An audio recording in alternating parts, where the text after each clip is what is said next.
Most people spend their lives staring through the fences of a life they'll never own. They've been sold a dream that is actually a cage. Go to school, get a job, play it safe, and then one day you wake up, still outside, still watching other people live the life you were promised. The fence isn't made of iron, it's made of fear, and fear always sends the bill. But I'll tell you a secret the schools will never teach you. Safety is the most expensive illusion you will ever buy.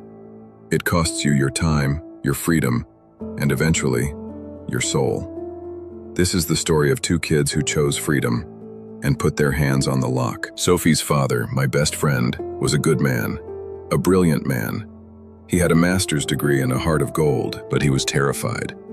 He viewed money as a shadow to be avoided, a root of evil. Above him, the city never slept. Lights blazing, deals closing, fortunes moving. He told Sofi and Leo to study hard so they could serve the system. He was teaching them how to be the best cogs in a machine he didn't own. Every bill felt like a threat. Every risk felt like sin. They watched him struggle. They saw the safe path lead to a dead end. That's when they came to me, not because I was richer, because I was free enough to question the rules. They didn't want a paycheck.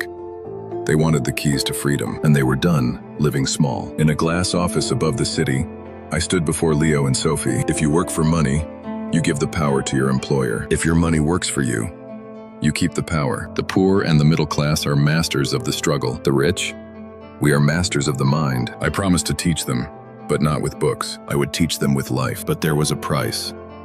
To learn the secret, they had to be willing to lose everything they thought was true. Are you ready to stop working for a living and start living for a purpose? Coming soon. The first rule: the rich don't work for money.